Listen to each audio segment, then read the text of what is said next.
and then afterwards what happens? Then you go home and that's it. Then you are back in the typical things. And so some people in devotion, sometimes some people use it as a way to get their sins absolved. So that is when you know the papal history, right? The earliest papacy, the office of the Pope. Right? Earliest papacies was that they were at the time they were not spiritual, they were not holy positions at the beginning in Rome. And then the king was ruthless, and he would kill his opponents, even innocent people, and he would command the priest. That time there was no papacy. Priest, okay, now you absolve me of my sins. And then sometimes some priests were reluctant to do that, and that would be fatal to them. He might get killed, and the king would appoint another priest, and the priest would, his duty is to absolve king of all his sins. So that's how it is. But later on, it was converted into a pope, papacy, and ever since that's why it was considered. And all the first pope went against the king. So that's why you see that in the Roman Empire, and you have the world's smallest kingdom, right? State, sovereign nation, the Vatican. So I remember that because when you are from Argentina, right? I'm originally from Argentina. Yeah, that's why I love the current pope. Yeah, Pope Francis. He's Argentine, right? Are you from Argentina too? No, I like him too. Yeah, he's a very so that's how in religious history. So that even in Buddhism too, in Chinese Buddhism, Sri Lankan Buddhism, sometimes when the king committed some wrong, and then he would come to the temple at times in order to, because there's no confession system, confessional in Buddhism. What the king would do is, and then he would build a huge pagoda, stupa, or a temple, and so that to get his own bad karma absolved. There's no absolvement as such, but one thing, but at the first place, it would bring him some relief, and the people worship the newly built temple. When you study the history of Buddhist kings, what happens? See that Ashoka, that's the best example. Ashoka, the Buddhist emperor, Chanda Ashoka, the ruthless king who turned Dharma Ashoka, became the righteous king. His kingdom was extended beyond Greece up to the borders of modern Israel, Palestine, all these Central Asian countries like Turkmenistan, even today.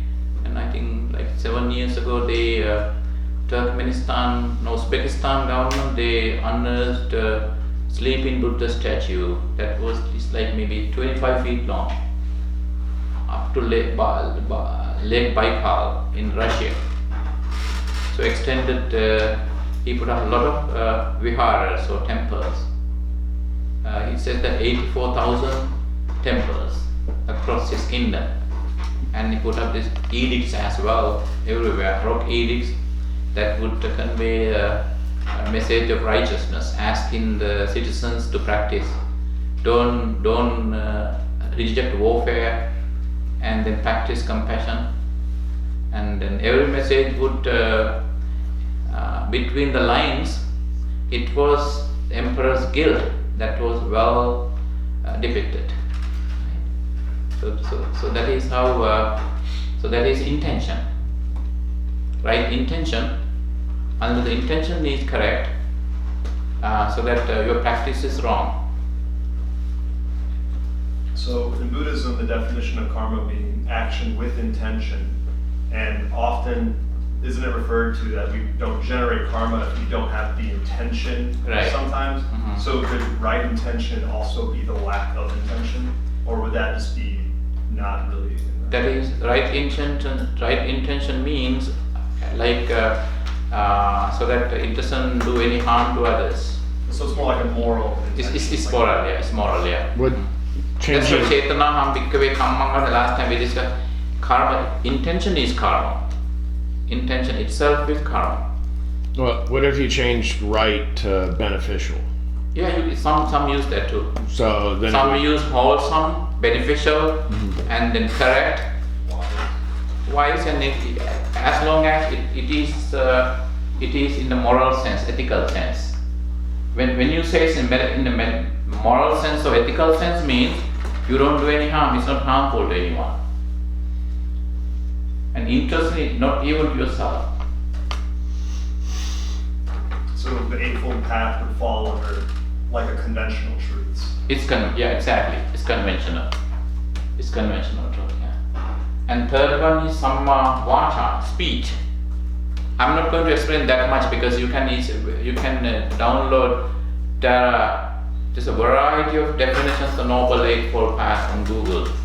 So much. I really want to touch on the connection, how they are connected with early Buddhist, pre-Buddhist religious ideas. But this is our purpose here, because otherwise we will come back of them next semester in a spiritual sense. Today we are just touching upon them in a historical sense. What is behind? What was before? So the right speech, and then so speech that doesn't cause any harm to anyone. Right speech. And at that time, remember one,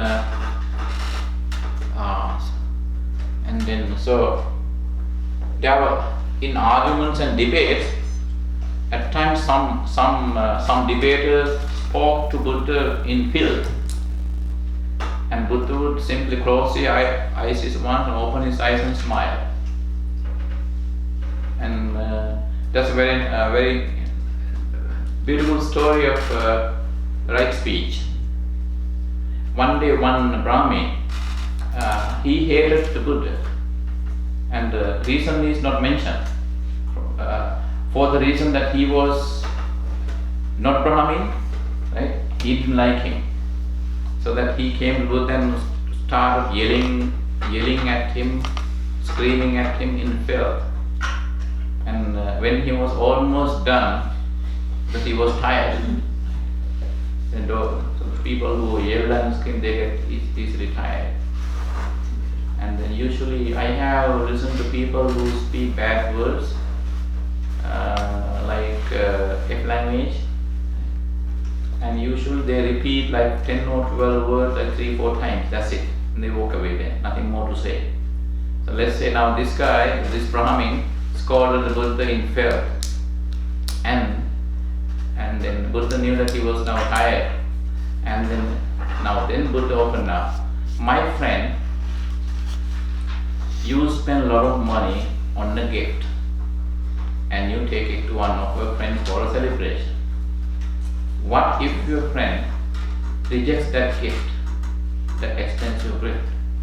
Will you trash it? Are you crazy? Because it was my money. I spent a lot of money on that. I take it home. I will enjoy that.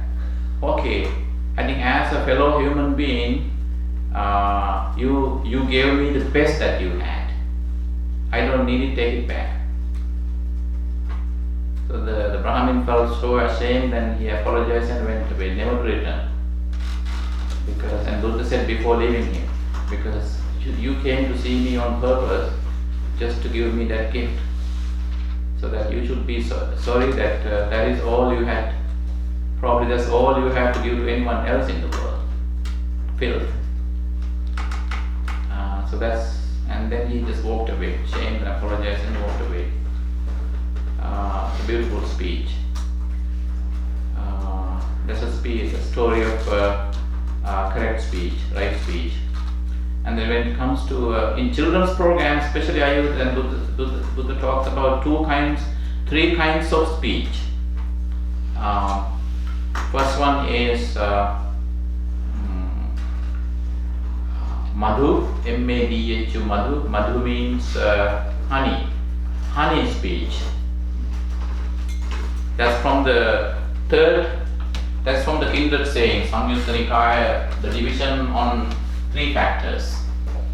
So first one is, that's from the Pali. Madhu. In fact, the other word is Bahani. Bahani means a speaker, talker. Madhu is honey.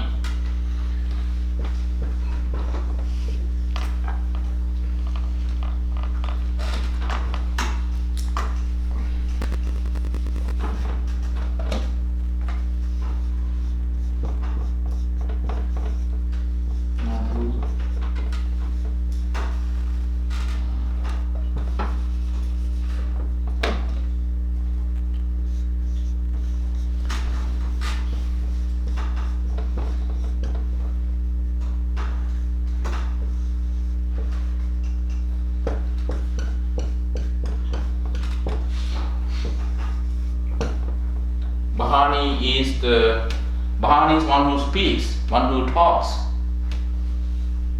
There are 3 kinds of talkers. Don't mix up with them sweet talkers. That's a sweet talker, right? And it was a type of people during the Buddha's time. And you can come across a definition of sweet talkers in K. Jayatilaka's book on early Buddhist theory of knowledge. Sweet talkers is a type of debaters during Buddhism. They speak so much fancy words, and that's how they get people's attention. Sweet talkers, and we come across such people in our society as well. Sweet talkers. So Madhu is honey. So mean honey talkers, honey speech, honey words. Second one is Puppa. Puppa is flower. Flower speech, flower words. Third one, Gutha. Gutha literally means feces. Feces, trash. But general translation is, and you know an English word for that. People, you always say that, starting with S. Right, that's the word. I know lots of my American friends say that to me in my presence, but they always make me laugh the way they use it in a poetic way. Sometimes they sing it. That only one word, they come to me singing that word. Or they had a problem with their wife, husband, or their parents. Right. And one guy just told me that samsara is that. Samsara is that. Whatever that word, Spanish, yes. So, and actually that is the language. Given his family background, I like his company because he explained everything in the world, like philosophy, but language is that. But to me, it is more, it's enjoyable because as a monk, I hardly listen to that language. So the last one is Gutha, meaning feces. That is the trash, garbage speech, garbage words. So those are the 3 kinds of words that Buddha explains. Feces. Yeah. Yes, Pariya. But we confuse with food and cheese. Yeah, Gutha. So these are universally 3 types of speakers, or these are 3 types of speakers to avoid? Yeah, but in general, universal. So all of us fall into Anyone. one or the other. Exactly, yeah. That's why in my children's retreat, and when I always, when I teach them right speech, I use these 3 types of speech, 3 types of words. Bahani means the one who speaks. So, and then by definition, Madhu Bahani, all right. So the honey speech is the kind of speech when you how to say, someone is in suffering. Like when you have sore throat, you eat some honey to recover. Honey is a medicine for your sore throat.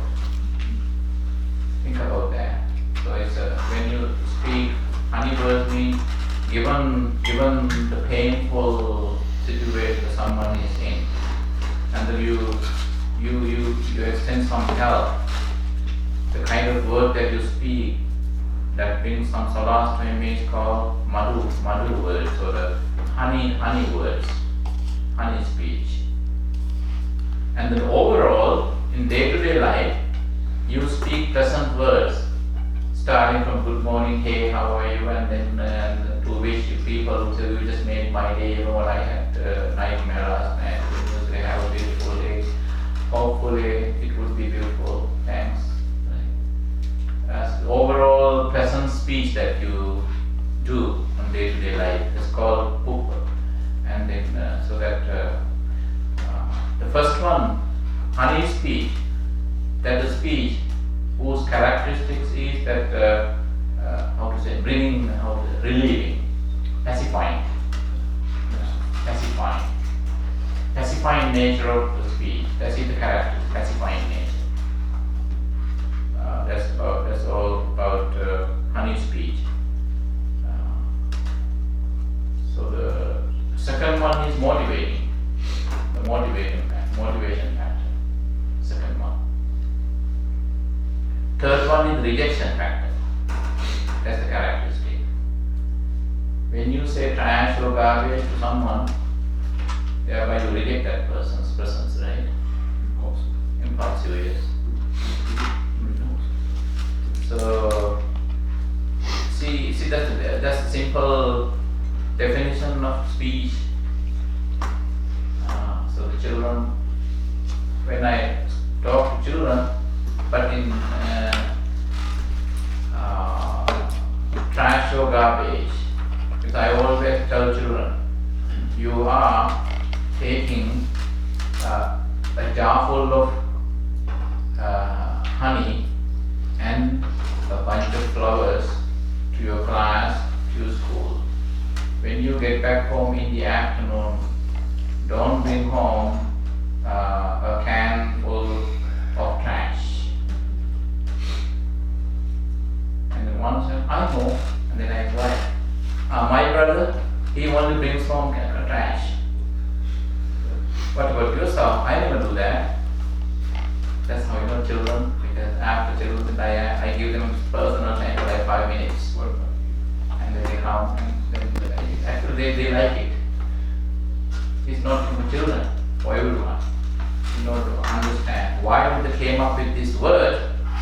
Some debaters, including the Brahmin, a lot of debaters, those who want to argue with him, and then they would just, in the middle of the debate and argument, they would stand up and then walk away talking to Buddha himself.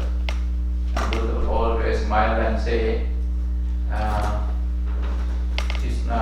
and he would say to his audience who are in shock now, right? It is honey and it is flower that you need. You never need what he has just dropped here. And so that's the right speech, and that's the next one. Okay, we have 18 minutes. Some action. That really corresponds to our behavior. Our behavior, action. See the connection between view and action, right view and right action.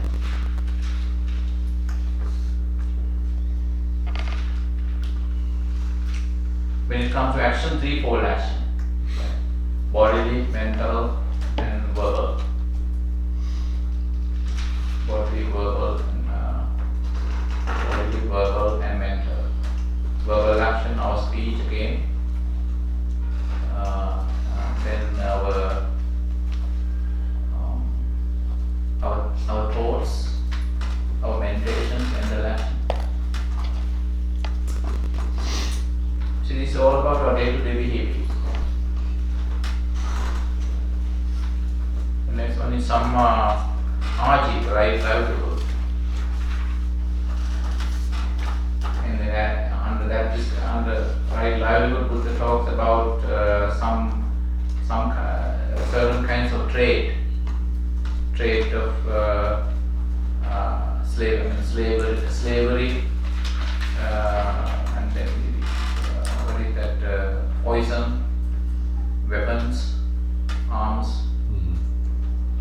he come up with a whole list of things that people are discouraged to do because the right in the world powerful nations are there in the arms race.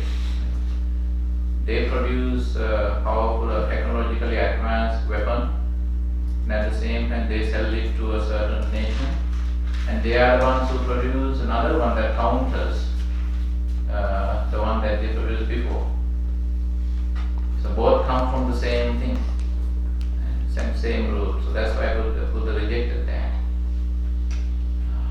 So, and then slavery.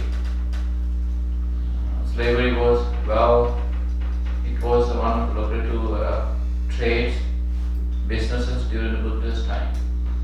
And under the caste system, according to Hindu caste system, the fourth caste, the untouchables, Shudras, they were stratified, they were classified as permanent slaves. They were born out of Brahma's feet. Feet is that you always land on the dust. So meaning they are the dust. So in India, so that's when Buddha talks about that. He added that one of the unlawful trades, slavery. And the next one is some via, right, effort. Right, effort is done for four reasons, four things. You have to make effort to do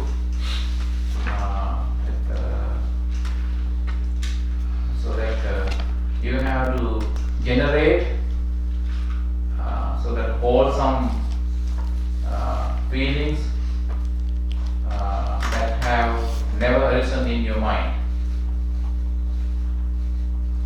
And then to create, to generate wholesome feelings that have never arisen before in your mind. And then to enhance wholesome feelings, wholesome thoughts that you have already created, that have already arisen in your mind. Third one, to prevent coming into being in your mind of unwholesome thoughts and feelings. And the fourth one is so the prevention, and fourth one, removing the unwholesome thoughts and feelings that have already arisen in your mind.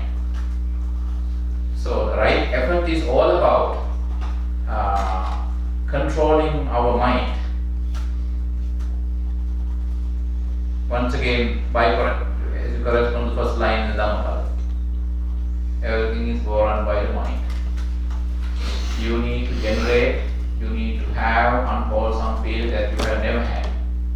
You need to enhance those feelings, enhance the wholesome feelings and thoughts that have already arisen in your mind. And you need to prevent unwholesome feelings and thoughts that have never arisen in your mind so far. And you need to remove as soon as possible the kind of unwholesome thoughts and feelings that have already arisen in your mind. It's all about wholesome and unwholesome thoughts and feelings. Some are already in place, some are yet to arise. In case you have unwholesome feelings in mind, you need to remove them. In case, and at the same time, you need to take action not to let them new ones to arise. And if you have generated, you are already having wholesome thoughts, you need to enhance them. And also at the same time, you need to invite new thoughts, new wholesome thoughts and feelings to arise. So the right effort is always our attitude, our mind. This is a pure mental action, mental transformation. Right effort. And number 7 is sati. Everybody knows sati. But when you read the English dictionary, sati has two different meanings. The English word sati means not mind, not awareness. Not awareness. not mindful. According to English, sati means that sacrifice. Sacrifice, jumping that a widow jumped into the funeral pyre of her husband. It was sati practice is prohibited all over India. I think Indian Supreme Court banned that in the 1970s, I guess.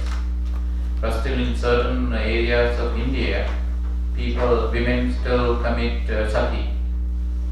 They jump into the burning funeral pyre of their husband, and because their families will encourage that. When your husband is gone, you are not supposed to look at any other man. Okay, kill yourself. So that is sati. The famous movie that I think the famous Indian movie. I think last week, I forgot the name. About sati practice.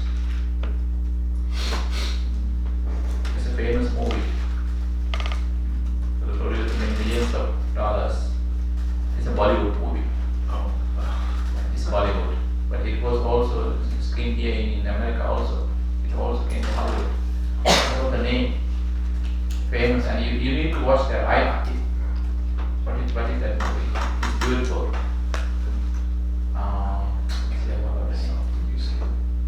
Sati is a religious practice, but at this point, that's why I was confused. There are two words that mean by sati. Here, sati means awareness, mindfulness. In Hinduism, sati means sacrifice. Samma sati. It's the same word. Can you reinterpret it? This one has no connection. It's a different term. Yeah. Because some students from Minnesota asked me about that. When I asked to write about Samma Sati, he wrote about that sacrifice. So he got 0 points. Is it, Spelled the same though? is But the it, same. is it specific to the situation you're talking of, or any suicide? Which one? It's specific. That is suicide by jumping into your husband's funeral pyre. So the Buddha was aware of that word, right? It shows, or I guess the origin of the word is after And actually that comes from different root. Different root, yeah, exactly. the same word. Same word, it's the same word, same spelling. What are the two roots then? What's the root to the sacrifice and the root to the mindfulness? It comes from through. I think it's through, sati. It comes from root through to memorize, to remember, meaning to be aware. So that's why the Encyclopedia Britannica explains sati, mindfulness, as right. They use correct anyway. It's correct to say correct. They use correct or single awareness. There is a single mindedness, meaning you focus on one thing at a time. Even if you are in multitasking, you pay your attention one thing at a time. But what the right mindfulness is, a thief, a burglar has more mindfulness than someone who is working for a bomb squad. Right? But then the root for the sati that's means sacrifice is a different root. It's a different one, yeah. And that one Yeah, that's I will tell you the next time. I forgot the route here. Yes. So, like the police and the bank robbers here. Usually it takes them 2 minutes, maximum 3 to rob a bank. It takes the police 4 minutes to arrive. So the wrong sati and right sati. Two different things. I always use that analogy in America. Usually police are slower. In other words, robbers are faster. They're more efficient. That's why I always tell, because I counsel children who are addicted to computer games, and many other things on the internet. And then recently one boy came to see me, and then he's addicted to them. He never wants to sleep, he never gets hungry, he never gets thirsty. He can be on the computer overnight. And then I told him, okay, it is mindfulness, it is sati, but that is not the correct mindfulness. Because in case any mindfulness that blocks your moral progress, prevents you from moral obligations, tarnishes your image, your self-esteem, and then brings you a bad name also to your family, so that is not right mindfulness. That is the wrong one. And the right or wrong here, always the right mindfulness is in an ethical sense. If it's in the wrong mindfulness, what is that? It's also in terms of harm to oneself and others. Malicious. Yes. So that's a right or wrong. It's always in malevolent, yeah, not benevolent, yeah. Or why when you say the malevolent and benevolent, that's why there are two kinds of gods in Asia. Malevolent gods and benevolent gods. Those are two. Thank you for reminding me. Benevolent gods are those who help you. I know one deity that you see in folk belief in Sri Lanka. And on the full moon, he is benevolent. On the dark moon, he is malevolent, God Sunya. When you see this picture, one side is blue, dark blue. He has some teeth here, and then his red eye. On his left side, he has beautiful teeth, and then it's a beautiful line. And one side his hair is beautiful, curly, and the other side is like maggot. Yeah. So, and then so that's why you see when you he's vertically depicted to represent good and bad. So, and this we call it semi malevolent, semi malevolent, benevolent, and malevolent God.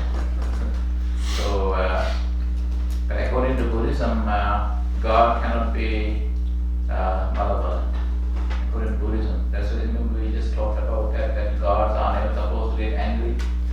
According to, at least in the Buddhist sense, when a deity is angry, that's the end of his life.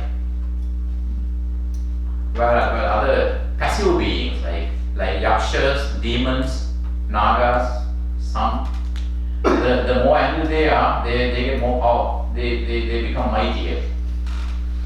They acquire more power because they are passive beings. And Buddha has reduced that to the human level. Like see, law enforcement versus gangsters. Gangsters have more power in society, on the societal level than the law enforcement, but they always hide themselves. But they are passive. They are passive so that they have more power. In heaven also. Right? Yeah. Okay then. 3 more minutes. Last 2, right? Samadhi. This last one. Yeah. Samadhi, right? Concentration. That leads to meditation for the purpose of getting rid of defilement, kleshas. Last one. Samadhi. That corresponds to meditation.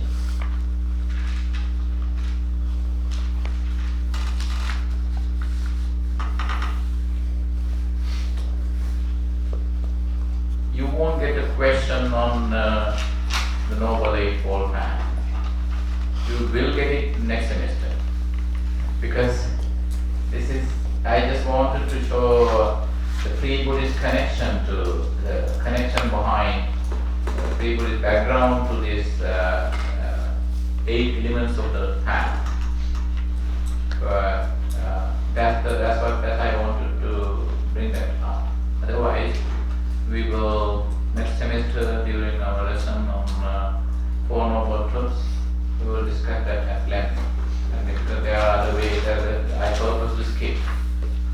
example, there are the different categories of right view, right intention, action. There are other things, but I purpose avoid that. We don't need them because this is historical background of Buddhism. Why Buddha came up with 8 things, and why? Because of what? Because of why. That's right. Okay.